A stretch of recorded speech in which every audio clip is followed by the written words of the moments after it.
কংগ্রেস সভাপতি উপস্থিত সিটিজেন, আমরা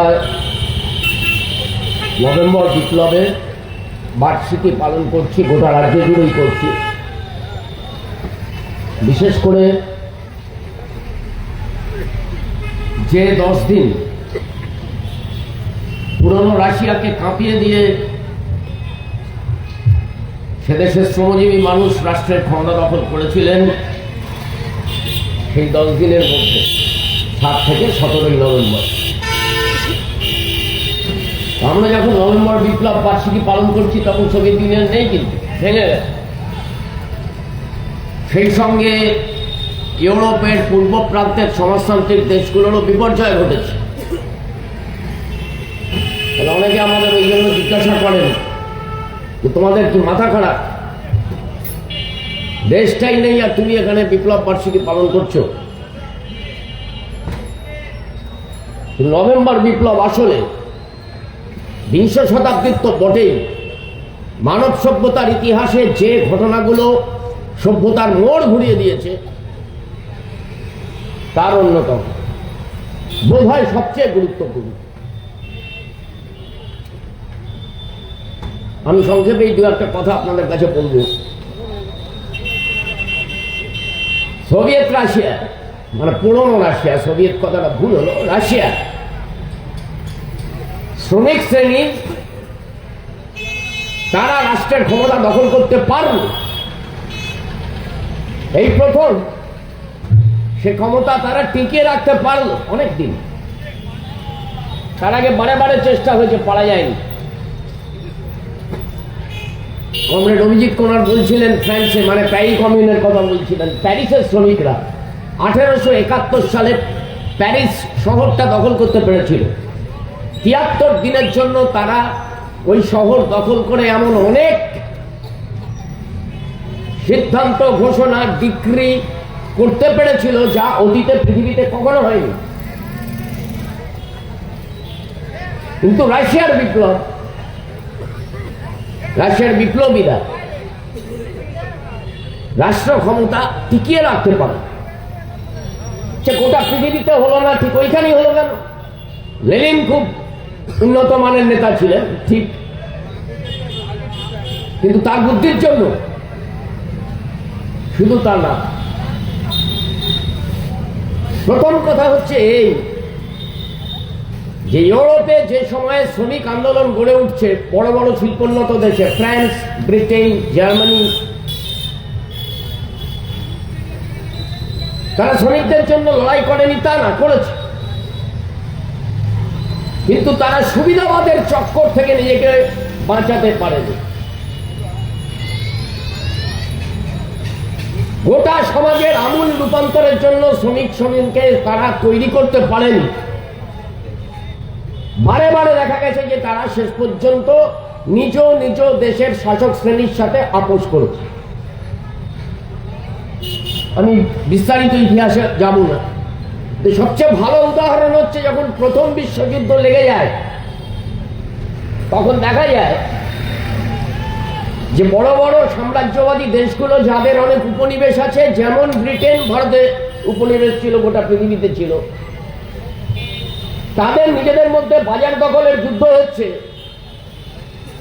কিন্তু ইউরোপের শ্রমিক শ্রেণীর পার্টি, তথাকথিত শ্রমিক শ্রেণীর পার্টি, তারা নিজ নিজ দেশের সরকারের যুদ্ধ প্রচেষ্টাকে সমর্থন করছে। একমাত্র ব্যতিক্রম হচ্ছে রাশিয়ায় সদ্য গড়ে ওঠা বলশেভিক পার্টি। লেনিনের নেতৃত্বে সোভিয়েত রাশিয়ার কমিউনিস্টরা, তারা এমনকি জনমতের বিরুদ্ধে দাঁড়িয়েও তারা নিজের দেশের সরকারের যুদ্ধ প্রয়াসকে সমর্থন করেননি। অর্থাৎ প্রথম কারণ ছিল এই যে মতাদর্শের দিক থেকে শ্রমিক শ্রেণীর আন্দোলনকে একটি বিপ্লবী অভিমুখে তারা পরিচালনা করতে পেরেছিলেন। কমরেড অভিজিৎ বললেন যে মার্ক্সবাদ প্রয়োগের দর্শন, একদমই সত্যি কথা। তো মার্ক্সবাদ হচ্ছে মতাদর্শের দ্বারা আলোকিত প্রয়োগের দর্শন। বিপ্লবী মতাদর্শ না থাকলে লম্ফঝম্প করে কোনো লাভ হবে না। দ্বিতীয় কারণ ছিল এই,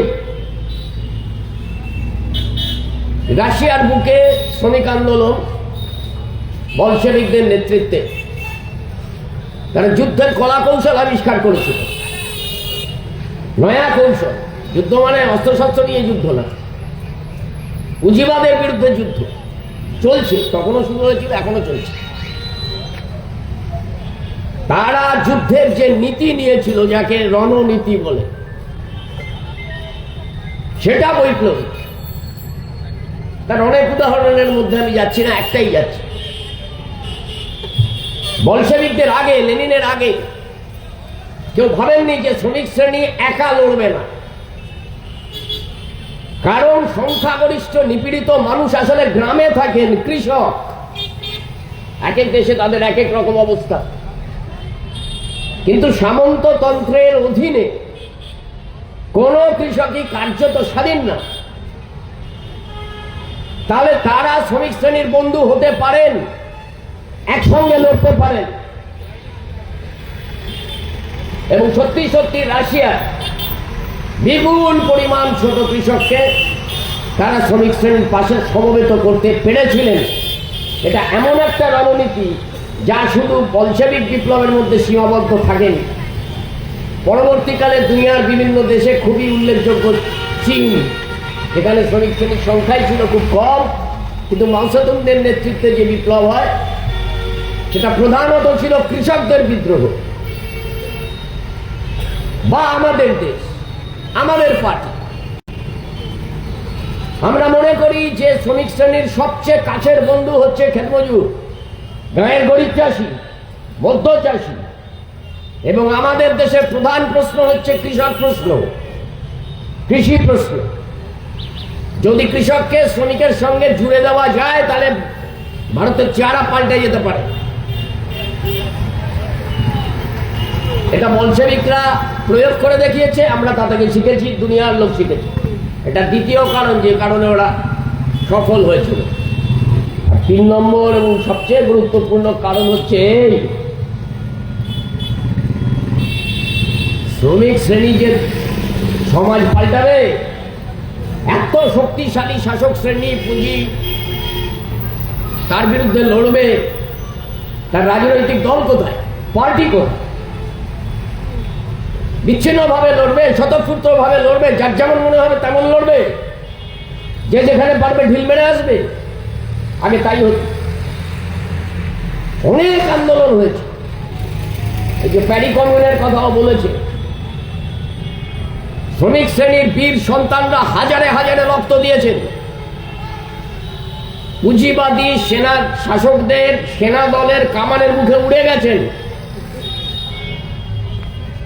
তাদের আত্মত্যাগের কোনো তুলনা নেই, কিন্তু তাদের তো কোনো পার্টি ছিল না। কেউ তাদের এক জায়গায় সংগঠিত করতে পারেনি। এ ওদিকে দৌড়চ্ছিল, সে ওদিকে দৌড়চ্ছিল। শ্রমিক শ্রেণীর নিজের পার্টি চাই। এই লেনিন এই কথা বলেন এবং বলশেভিক পার্টি গড়ে ওঠে শ্রমিক শ্রেণীর নিজের party, party of a new type, নতুন ধরনের পার্টি।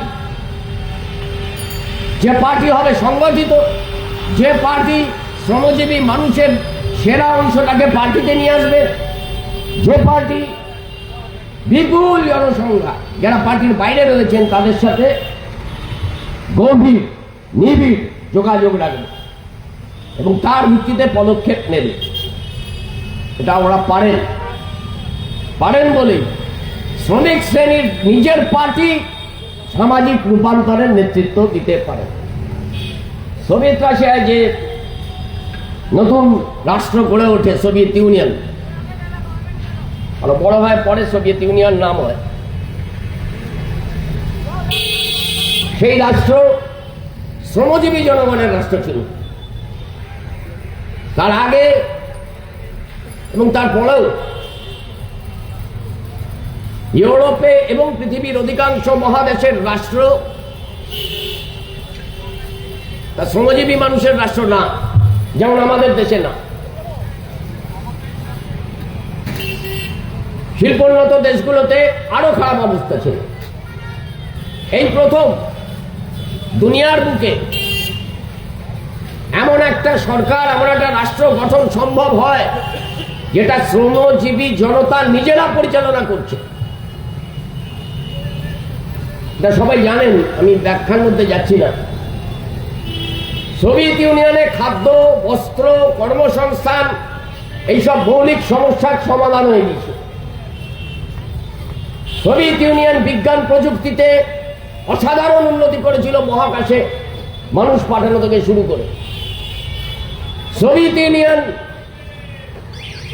সংস্কৃতির জগতে শ্রমজীবী মানুষের মধ্যে থেকে গড়ে ওঠা সংস্কৃতি তার বিপুল সম্ভার তৈরি করেছিল, গোটা দুনিয়াকে চমকে দিয়ে, একদিনের জন্য না, 70 বছর ধরে। যে লেভিয়াসিনের কথা আলোচিত হলো ক্রীড়া জগতে, সোভিয়েত ইউনিয়ন বাকিদের ছাড়িয়ে গেছিল। সে তো সোভিয়েতের মানুষের জন্য। 1930 সালে রবীন্দ্রনাথ গিয়েছিলেন রাশিয়া। 1930 মানে বিপ্লবের 13 বছর পরে। পরিবর্তিত সমাজ দেখে রবীন্দ্রনাথ লিখেছিলেন রাশিয়ার চিঠি। সেখানে লিখেছিলেন, এই জন্মে যদি রাশিয়ায় না আসতাম তাহলে আমার তীর্থ দর্শন অসম্পূর্ণ থেকে যেত। আরো অনেক কিছু লিখেছিলেন। কিন্তু সোভিয়েত ইউনিয়নকে তো শুধু আমরা এই কারণে স্মরণ করছি না যে সোভিয়েতের জনগণের তাতে কি উপকার হয়েছিল আর হয়নি। সোভিয়েত ইউনিয়ন বলশেভিক বিপ্লব গোটা দুনিয়ায় স্বাধীনতার সংগ্রামকে জ্বালানি দেয়। উপনিবেশের শাসন থেকে মুক্ত করবার জন্য একটা গতিশীলতা তৈরি করে আমাদের দেশেও। আমাদের দেশে শুধু 19 সালে কমিউনিস্ট পার্টি তৈরি হয়ে যায় তাই না, আমাদের দেশের স্বাধীনতা সংগ্রামের মুখ্য স্রোতের যারা নেতা তারাও প্রভাবিত হয়েছিল। এবং আমরা দেখেছি যে যারা সব সেলুলার জেলে আন্দামানে ধরে নিয়ে গিয়েছিল স্বাধীনতা সংগ্রামীদের, তারা যখন জেল থেকে বেরিয়েছেন কমিউনিস্ট হয়ে বেরিয়েছেন। যারা বামপন্থার সঙ্গে যুক্ত হননি তারাও নভেম্বর বিপ্লব এবং সোভিয়েত ইউনিয়নের দ্বারা প্রভাবিত হয়েছিলেন, তাদের নীতিবদল ঘটেছিল। আর দুনিয়ার সর্বত্র নিপীড়িত মানুষ, উপনিবেশে থেকে যাওয়া মানুষ, পরাধীন মানুষ, তারা জোর পেয়ে যায় যে আমরা স্বাধীন হতে পারি, সম্ভব।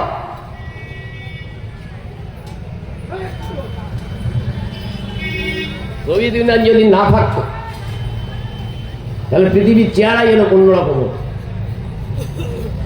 আমরা সকলেই জানি 30-এর দশক থেকে ইউরোপে গড়ে ওঠা ফ্যাসিবাদ তার মারাত্মক চেহারা নেয় দ্বিতীয় বিশ্বযুদ্ধ যুদ্ধের সময়, যখন মুসোলিনির ইতালি, হিটলারের জার্মানি এবং তোজোর জাপান, এদিকে এরা মিলে এবং এদের কতগুলো স্থাবক শাসক দল মিলে ইউরোপে ফ্যাসিবাদের অভিযান শুরু হয়ে যায়। হাজারে হাজারে লোক খুন হন, একটার পর একটা দেশ দখল হতে থাকে। কে রুখেছে ফ্যাসিবাদকে? কে হারিয়েছে ফ্যাসিবাদকে? কে সরাসরি সমরাঙ্গনে লড়েছে? 2 কোটি মানুষ সোভিয়েত ইউনিয়নের প্রাণ দিয়েছেন, কিন্তু ফ্যাসিবাদ হেরেছে, সোভিয়েতের কাছে হেরেছে। তা যদি না হতো তাহলে গোটা দুনিয়ার চেহারা আলাদা হয়ে যেত। যদি 45 সালে হিটলারের জার্মানি পরাস্ত না হতো তাহলে 47 সালে ভারতের স্বাধীনতা হতো। তাহলে সোভিয়েত ইউনিয়ন গোটা দুনিয়ায় এই নভেম্বর বিপ্লব, তা থেকে তৈরি হওয়া রাষ্ট্র গোটা দুনিয়ায় উপনিবেশের বিরুদ্ধে লড়াইকে অনুপ্রেরণা জুগিয়েছে। শুধু তাই নয়,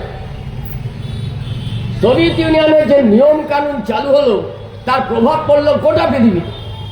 এমনকি উন্নত পুঁজিবাদী দেশগুলোতে, ব্রিটেনে, জার্মানিতে, ফ্রান্সে, যে সোভিয়েতের লোক যদি পেনশন গ্র্যাচুইটি পায়, সোভিয়েতের শ্রমিক, তাহলে বাকি ইউরোপ পাবে না কেন? চালু হলো। এমন অসংখ্য সুযোগ সুবিধা যা ইউরোপে এবং পরে আমাদের দেশে চালু হয়েছে, সেগুলো শুরুয়াত সমস্ত সোভিয়েতের মাটি থেকে। শ্রমজীবী মানুষের দাবি দাওয়া আদায়ে এক একটা দেশের পুঁজির মালিকরা বাধ্য হয়,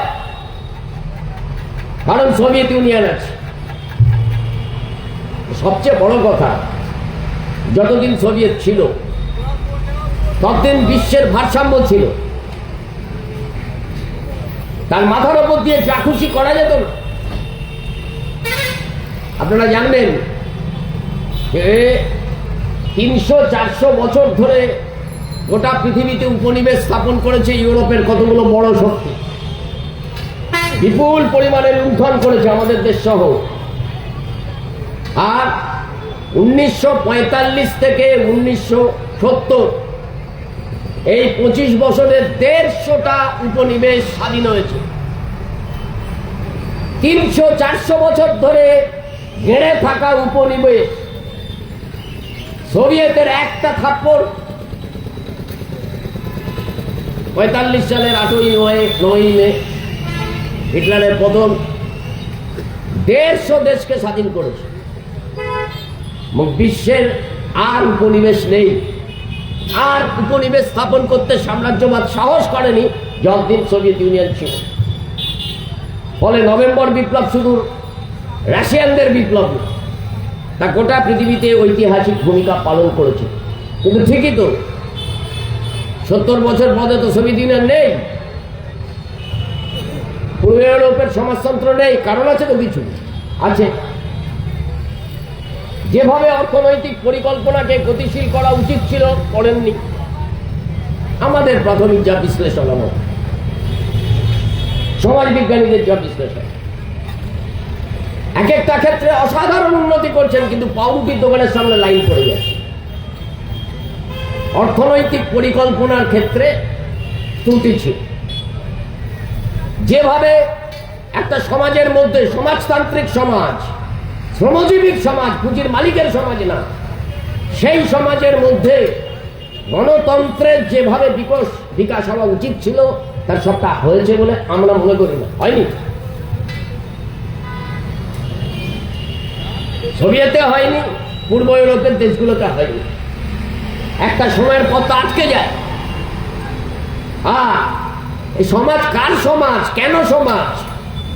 চারিদিকে পুঁজিবাদী রাষ্ট্র ঘেরাটোপের মধ্যে আছে সোভিয়েত।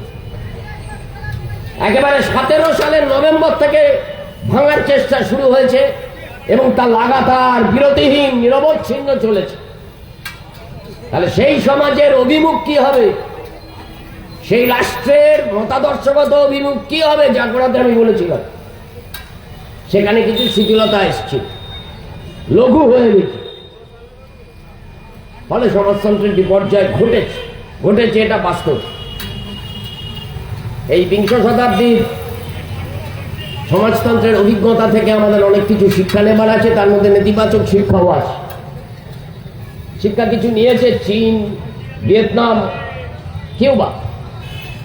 তারা তাদের মতো করে একটা সমাজতান্ত্রিক দেশ, রাষ্ট্র এগোনোর চেষ্টা করছে। আমরা দূর থেকে দেখে কোনোটাকে ঠিক মনে করতে পারি, কোনোটাকে আমাদের ততটা ঠিক বলে মনে নাও হতে পারে। এটা পরীক্ষা নিরীক্ষার পর্ব ঠিকই, কিন্তু বিংশ শতাব্দীর সমাজতন্ত্রের যে বিরাট সাফল্য, ভালো বাংলায় বললে অনপনেও মুছে দেওয়া যাবে না। তার ভিত্তিতে দাঁড়িয়ে এই লড়াই। আচ্ছা, এই যে সমাজতন্ত্রের বিপর্যয় হলো, আপনাদের মনে আছে নিশ্চয়ই 90-এর দশকের শুরুতে ভয়ঙ্কর উল্লাস গোটা পৃথিবীতে, পশ্চিমী দুনিয়ায়, তাদের খবরের কাগজে, তাদের মিডিয়ায়, তাদের তাত্ত্বিকদের মুখে, তাদের লেখকদের মুখে কেউ বলে দিলেন যে ইতিহাস এখানে শেষ হয়ে গেছে, মানুষের আর কিছু করার নেই, এগোনোর নেই। আজকে এত বছর বাদে, এই ধরুন 30-35 বছর বাদে আমরা টের পাচ্ছি তো যে এই উল্লাস কারা করেছিলেন, সেই সমবেত চিৎকার কাদের ছিল, কি দাঁড়িয়েছে গোটা পৃথিবীর চেহারা। পুঁজিবাদ আরো লুঠে রাখো, আরো বেপরোয়া হয়েছে, এবং বিভিন্ন দেশের একেবারে যারা শীর্ষে আছেন ধনীরা, তাদের হাতে যে দুনিয়ার সম্পদ জমা হচ্ছে। এমন অর্থনৈতিক বৈষম্য পৃথিবী আগে দেখেনি। গোটা দুনিয়ার সবচেয়ে বড় লোক 10 ভাগ, গোটা দুনিয়ার প্রায় 60 ভাগ সম্পদের মালিক আমাদের এখানেও তো তাই। যারা একেবারে 1% তারা আমরা যে নতুন সম্পদ তৈরি করছি তার 70% ওদের হাতে চলে যাচ্ছে। দেখতে পাচ্ছেন, 1, 2, 3টে কর্পোরেট গোষ্ঠী আমাদের সমস্ত কিছু দখল করছে, জমি দখল করছে, কৃষি দখল করছে, খাদ্যপণ্য দখল করছে, তার বাণিজ্য, খনি দখল করছে, বন্দর, বিমানবন্দর, বিদ্যুৎ। এমন কোনো জায়গা নেই যেখানে একজন দুজনে মিলে তার সর্বগ্রাসী তাদের কর্তৃত্ব স্থাপন করেন। এটা দুনিয়া জুড়ে হচ্ছে। অর্থনীতির পরিভাষায় বলা হয় আন্তর্জাতিক লগ্নি পুঁজি, দুনিয়া জুড়ে ঘুরে বেড়াচ্ছে। শুধু বড়লোক দেশের মধ্যে না, শুধু শিল্পোন্নত দেশগুলোতে না, শুধু ইউরোপ আমেরিকায় না, সারা পৃথিবীর বাজারে আন্তর্জাতিক লগ্নি পুঁজি ঘুরে বেড়াচ্ছে। যেখানে তার মুনাফা হবে সেখানে গিয়ে সে ছো মারছে। এবং পৃথিবীর প্রায় সব দেশে, 2-1টা ব্যতিক্রম ছাড়া, সব দেশের অর্থনৈতিক নীতি নির্ধারণ করছে ওরা। মানুষের জীবনে তার ফলাফল কি? তীব্র বৈষম্য, ধনী দরিদ্রের পার্থক্য আরো তীব্র হচ্ছে। গোটা দুনিয়া জুড়ে বেকারি, গোটা দুনিয়া জুড়ে, গোটা পুঁজিবাদী দুনিয়া বেকারিতে ভুগছে, কর্মসংস্থানের সংকটে ভুগছে, মজুরি কমছে। গোটা দুনিয়া জুড়ে রাষ্ট্রের সম্পদ, জনগণের সম্পদ, সেটা পুঁজির মালিকদের হাতে চলে যাচ্ছে, বড় পুঁজির মালিকদের হাতে। মানুষ ছটফট করছেন, নিরাপত্তাহীনতায় ভুগছে। যারা উল্লাস করেছিলেন তারা এখন টের পাচ্ছেন কি অবস্থা। রাজনৈতিক ফলাফল কি? দেখুন, একটা পুঁজিবাদী সমাজে দক্ষিণ পন্থার যে রাজনীতি, ডান দিকে যাওয়ার যে রাজনীতি, পুঁজির দালালি করবার যে রাজনীতি, পুঁজির শাসকদের কথা শুনে চলার যে রাজনীতি, সেটা স্বাভাবিক রাজনীতি পুঁজিবাদী সমাজ। কিন্তু এখন যেটা হচ্ছে সেটা দক্ষিণ পন্থা না, শুধু এটা অতি দক্ষিণ পন্থা। পৃথিবীর ঝোঁক ডান দিকে, খুবই খারাপ ডান দিকে, যা বাস্তবতা স্বীকার করা ভালো, না করাই অপরাধ। দেখতে পাচ্ছেন কি হচ্ছে? ইউরোপে একটার পর একটা দেশে এই অতি দক্ষিণপন্থীরা হয় ক্ষমতা দখল করছে, নয় তাদের উপর নির্ভর করে সরকার তৈরি হচ্ছে। পারে না সমস্ত জায়গায়। এরা যুক্তিবাদের বিরোধী। ভালো করে পর একটা দেশে, আমি উদাহরণ বানাচ্ছি না, মানে উদাহরণ দিতে পারি বলছি না, ঠিক একই পদ্ধতিতে আমাদের দেশে হচ্ছে। একদিকে কর্পোরেটের হাতে সম্পদ তুলে দিচ্ছে, আর অন্যদিকে ধর্মাশ্রয়ী রাজনীতির বাড়বাড়ন্ত চলছে। হিন্দু ধর্মের নামে আসলে হিন্দু ধর্ম নয়, হিন্দুত্ব বলে একটি রাজনৈতিক প্রজেক্ট, রাজনৈতিক প্রকল্প, তা মদত পাচ্ছে সরকারের, কেন্দ্রের, রাষ্ট্রের। এটা জাতি গঠনের প্রক্রিয়া, এটার সাথে ধর্মের কোনো সম্পর্ক নেই। হিন্দু ধর্মকে ব্যবহার করা হচ্ছে ভারতীয়ত্বের ধারণাকে বুলডোজার দিয়ে ভেঙে দেওয়ার জন্য, স্বাধীনতা সংগ্রামে অর্জিত আমাদের মূল্যবোধগুলো ভেঙে দেওয়ার জন্য। একই ঘটনা কিন্তু ইউরোপে ঘটছে, আমেরিকায় ঘটছে, লাতিন আমেরিকায় ঘটছে। এটা ভালো কথা যে লাতিন আমেরিকায় বামপন্থীরা অনেক জায়গায় অনেকগুলো দেশে সরকার করতে পেরেছে। কমিউনিস্ট পার্টি না হলেও বামপন্থীরা, কোথাও কমিউনিস্টরা সাথে আছেন, কোথাও পাশে আছেন, কোথাও নেই, কিন্তু বামপন্থীরা একটা অভিমুখ নিয়ে চলতে পারছে। অনেকগুলো দেশে মানুষ ওদের জেতাচ্ছেন। আবার এও ঠিক যে লাতিন আমেরিকার অনেকগুলো দেশে অত্যন্ত উগ্র দক্ষিণপন্থা রাষ্ট্রের দখল নিয়েছে। যারা মনে করছিলেন সোভিয়েতের পতনের পর গণতান্ত্রিক রাজনীতির তুবড়ে উঠবে, গণতান্ত্রিক রাজনীতির বিকাশ হবে, তারা এখন বিপদ গুনছেন। গোটা পৃথিবী জুড়ে সেই একই লোকেরা যারা 90-এর দশকের গোড়ায় উল্লাস প্রকাশ করেছিল, তারা আশঙ্কা প্রকাশ করে লেখালেখি করছেন যে আমাদের সভ্যতা টভ্যতা সব গেল, আমাদের মূল্যবোধ চলে গেল, আমাদের গণতান্ত্রিক ধ্যান ধারণা চলে গেল। এই যে ধরুন, দেখবেন আমাদের এখানেও বলা হয় পরিচিতি সত্তার রাজনীতি। মানুষকে ভাগ করা হচ্ছে কিসের ভিত্তিতে? তার ভাষা কি, তার ধর্ম কি, তার জাতিগত পরিচয় কি, তার গায়ের রং কেমন। এবং আমাদের দেশে একটা বাড়তি জিনিস জাতপাত কি, সব জায়গায় নেই। আমাদের দেশে টুকরো করে দেওয়া হচ্ছে। সমষ্টিবদ্ধ মানুষ যেন না থাকে। আর এই পরিচিতি সত্তার ওপর ভিত্তি করে এই দক্ষিণপন্থা এগোনোর চেষ্টা করছে এবং সফলও হচ্ছে। তবে তাদের এই সাফল্যের সবচেয়ে বড় কারণ কি জানেন? আমি গোড়াতে বলেছিলাম যে নভেম্বর বিপ্লবের সবচেয়ে বড় সাফল্য যে কারণে নভেম্বর বিপ্লব হলো, যে তারা শ্রমিক শ্রেণীকে এক জায়গায় আনতে পেরেছিল, শ্রমিক শ্রেণীর রাজনৈতিক পার্টি তৈরি করতে পেরেছিল, শ্রমিক শ্রেণীর রাষ্ট্র তৈরি করতে পেরেছিল। আর এখানে এখন ঠিক তার উল্টোটা হচ্ছে, শ্রমিক শ্রেণীকে দুর্বল করে দেওয়া হচ্ছে, ভেঙে গেছে। বড় সংগঠিত শিল্প কমছে, তার বদলে 90% মানুষ ভারতবর্ষে বা তারও বেশি অসংগঠিত ক্ষেত্রে কাজ করেন। এমনকি বড় বড় রাষ্ট্রায়ত্ত প্রকল্পেও ঠিকা শ্রমিক, চুক্তি শ্রমিক, মরশুমি শ্রমিক।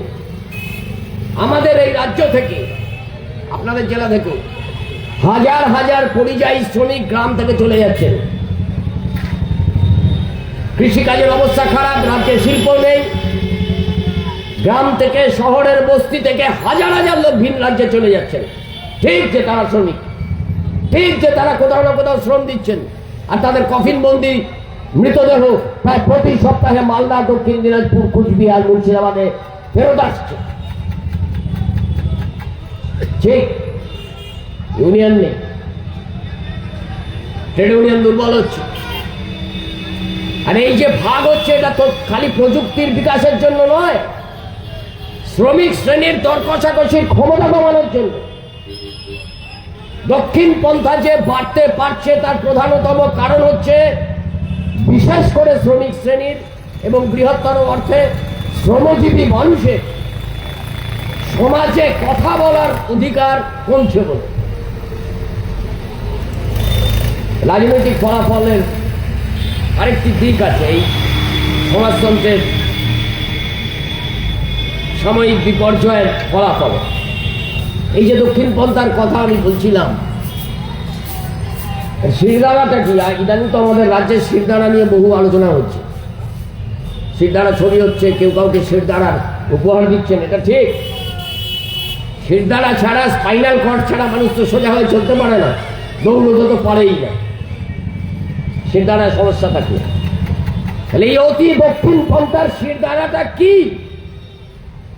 নয়া চেহারার সাম্রাজ্যবাদ, অবাধ পুঁজির দাপট, এবং দুনিয়া জুড়ে সে ঘুরে বেড়াচ্ছে। তার রাজনৈতিক ফলাফল কি? অনেক উদাহরণ দেওয়া যেতে পারে, দেব না। কি হচ্ছে প্যালেস্টাইনে? গত 1 বছরের বেশি সময় ধরে প্যালেস্টাইনের গাজায় কি হচ্ছে? সরকারিভাবে 60,000 লোক মারা গেছে। ওইটুকু জায়গা, পায়ে হেঁটে পেরোনো যায়। আসলে বলছে প্রায় লাখখানেক লোক মারা গেছে। 2 লাখ 2.5 লাখ মানুষের কোনো সন্ধান নেই। আকাশ থেকে বোমা বর্ষণ করছে ইসরায়েল। বস্তি গুড়িয়ে যাচ্ছে, জনপদ গুড়িয়ে যাচ্ছে, শহর গুড়িয়ে যাচ্ছে। গাজা মরুভূমিতে পরিণত হচ্ছে। গোটা দুনিয়া মুখে আঙুল দিয়ে চুপ করে আছে বা মাঝে মাঝে বিবৃতি দিচ্ছে। রাষ্ট্রসংঘ নিরামিষ বিবৃতি। কে ইসরায়েলকে অস্ত্র দিচ্ছে? America, France, Britain. কে ইসরায়েলের সাহায্যার্থে ভূমধ্য সাগরের যুদ্ধের রণতরী পাঠিয়েছে? আমেরিকা। ফিরে আসছে কি ফিরে আসছে না ভিয়েতনাম? ফিরে আসছে কি ফিরে আসছে না উপনিবেশ? 1টা 2টো 3টে শক্তির গায়ের জোর দুনিয়ার মানচিত্র বদল করছে কি করছে না? প্যালেস্টাইনের গাজা ওখানে সীমাবদ্ধ থাকবে না, মধ্যপ্রাচ্যের ভূগোল বদলে দেবে। সিরিয়ায় আক্রমণ হচ্ছে, লেবাননে আক্রমণ হচ্ছে, ইয়েমেনে আক্রমণ হচ্ছে, এবার ইরানে আক্রমণ হবে। ইতিমধ্যে ইরাক বিপর্যস্ত। গোটা পশ্চিম এশিয়াকে, ওরা বলে মধ্যপ্রাচ্য, আমাদের যেহেতু পশ্চিমে, আমরা বলি পশ্চিম এশিয়া, তার আজকের যা রাজনৈতিক মানচিত্র তা থাকবে না, নেই তো। প্যালেস্টাইনের 90% জমি কেড়ে নিল। 90% একটা দেশে 90% জমি ইসরায়েলের হাতে। যারা নিজেরা একটা অবৈধ রাষ্ট্র, তার থেকে বড় কথা তারা নিজেরা ভালো করে রাষ্ট্রই না, ওখানে আমেরিকার হাতের পুতুল, পশ্চিমী দেশগুলোর হাতের পুতুল। আজ আপনি ভাবুন তো, ভাবুন সোভিয়েত ইউনিয়ন থাকলে 2 দিনের বেশি বোমা ফেলবার কোনো ক্ষমতা ইসরায়েলের হতো? এটা আমি একটা উদাহরণ দিচ্ছি।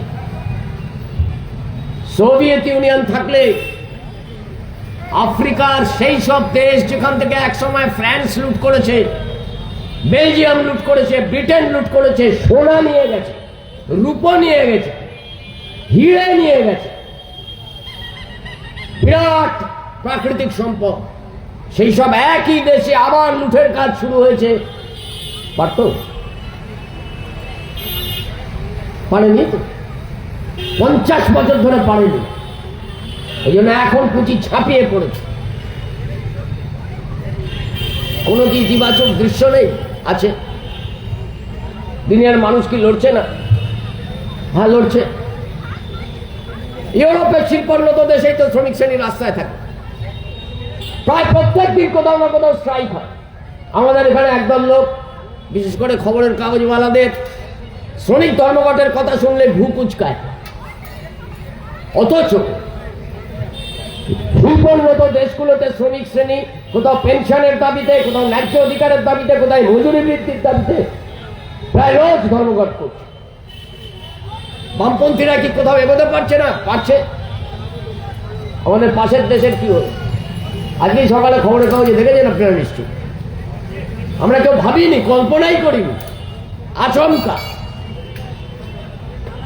শ্রীলঙ্কায় প্রথমে রাষ্ট্রপতি নির্বাচনে বামপন্থী প্রার্থী জিতেছেন, বামপন্থী ফ্রন্ট জিতেছে। ফ্রন্ট, তার মূল শক্তি যারা, তারা মার্ক্সবাদের কথা বলেন।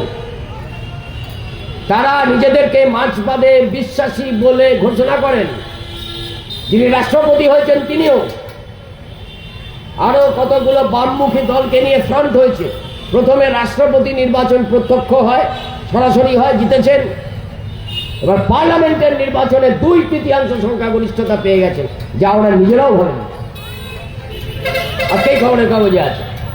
আমাদের পাশের দেশ মোদির মাথা চক্কর মারছে। কিন্তু শ্রীলঙ্কায় বাম সরকার, আমেরিকাতে ট্রাম্প জিতেছেন বটে, এইসব হতাশার কারণেই জিতেছেন। এই অর্থনৈতিক ব্যবস্থার কারণে, বিশেষ করে যারা শ্বেতাঙ্গ আমেরিকান, মাঝামাঝি পড়াশোনা জানেন, তাদের চাকরি চলে যাচ্ছে, তাদের মজুরি 1 টাকা বাড়ছে না, একটার পর একটা কারখানা বন্ধ হচ্ছে, ফ্রাস্ট্রেশন, হতাশা। তার সুযোগ নিয়েছে দক্ষিণপন্থী শক্তি, ট্রাম্প ফিরে এসেছেন। কিন্তু ট্রাম্প হোয়াইট হাউসে ঢোকা মাত্র এই ভারত মহাসাগরের কোণে একটা দ্বীপ বামপন্থীদের হাতে চলে গেল। আমেরিকান হিসেবে গন্ডগোল হচ্ছে না? হচ্ছে তো। কোথাও লড়াই আছে, সমাজতন্ত্র অথবা বর্বরতা। এ কথাটা মানে গত 100 বছরে পৃথিবীতে যে কোনো লোক যেটা বুঝতে পারছে, আজ দুনিয়ার খনিতে কর্মরত কয়লা মজদুররা, এই আপনাদের পাশের জেলা পশ্চিম বর্ধমান, তার কয়লাঞ্চলের অবস্থা গিয়ে দেখে আসুন, কিভাবে দিনযাপন করছে, কিভাবে তারা বুঝতে পারছে সমাজতন্ত্র অথবা বর্বরতা। গোটা দুনিয়া যুদ্ধের সামনে দাঁড়িয়ে, এবং যুদ্ধ মানে বর্বরতা। আমরা যারা ভারতবর্ষের বুকে লড়াই করছি, লড়াইয়ের তো অনেক পরিস্থিতি আছে, সবসময় একরকম থাকে না। 10 বছর আগে ভারতবর্ষের পরিস্থিতি ঠিক এরকম ছিল না, আজ যেমন আছে। আজ লড়াইয়ের প্রধান ক্ষেত্র হয়ে দাঁড়িয়েছে অতি দক্ষিণপন্থী শক্তিকে হারানো, যাদের কথা এতক্ষণ ধরে বলছিলাম। তারা আমাদের দেশের সংবিধানের ওপর হাত বাড়িয়েছে, আমাদের দেশের ধর্মনিরপেক্ষতার ওপর থাবা মেরেছে, তারা আমাদের দেশের সমস্ত গণতান্ত্রিক মূল্যবোধের ওপর আক্রমণ করছে। 70 বছরের বেশি সময় ধরে স্বাধীন ভারতে আমরা অনেক কিছু পাইনি বলেই তো লড়াই। যা পেয়েছি, যতটুকু পেয়েছি, যে গণতান্ত্রিক অধিকার আমাদের আছে, মিটিং মিছিল করবার অধিকার আছে, কথা বলবার অধিকার আছে, লেখার অধিকার আছে, নিজের বিশ্বাস মতো ধর্মাচরণের অধিকার আছে, তার উপর থাবা মেরেছে। এই শক্তিকে প্রতিহত করা আশু কর্তব্য হয়ে দাঁড়িয়েছে আমাদের। দুনিয়ার সব জায়গায় বামপন্থীদের এটা আশু কর্তব্য হয়ে দাঁড়িয়েছে। একে হারাতে না পারলে যে ভারত আমরা গড়ে তুলেছি সেটুকু আমরা রক্ষা করতে পারবো না। আমাদের পার্টির সাধারণ সম্পাদক সদ্য প্রয়াত হয়েছেন, আপনারা সকলেই জানেন, কমরেড সীতারাম ইয়েচুরি। বড় ধাক্কা, কিন্তু আমাদের পার্টির জন্য না, গোটা দেশের জন্য বড় ধাক্কা। তিনি বারবার একটা কথা বলতেন, save India for a better India, বেহতর ভারত, সুন্দরতর ভারত তৈরির জন্য আজকের ভারতকে রক্ষা করো। আজকের সাধারণতন্ত্র, আজকের গণতন্ত্র, আজকের সংবিধান বাঁচাও। এই বেহতর ভারতটা কি ভারত, কি তার অভিমুখ? আমরা কমিউনিস্ট পার্টি, মার্ক্সবাদী আমরা সরিনি। আমরা অনেক জায়গায় ভোটে হেরে যাচ্ছি, আমরা অনেক জায়গায় সাংগঠনিকভাবে দুর্বল হয়ে যাচ্ছি। মতাদর্শের দিক থেকে 1 ইঞ্চি আমরা লড়িনি, যে আমরা জানি এই বেহতর ভারতবর্ষ, সুন্দরতর ভারতবর্ষ, আসলে সমাজতান্ত্রিক ভারতবর্ষ যদি আমরা গড়ে তুলতে পারি, জনগণের গণতন্ত্র এখানে যদি প্রতিষ্ঠা করতে পারি, তাহলেই তা সম্ভব। সাধারণ মানুষের রাষ্ট্র প্রতিষ্ঠা যদি আমরা করতে পারি, হয়তো দূরের লক্ষ্য, কিন্তু এক মুহূর্তের জন্য আমরা সেই লক্ষ্য থেকে নিজেদেরকে বিচ্যুত হতে দিতে চাই। ধন্যবাদ।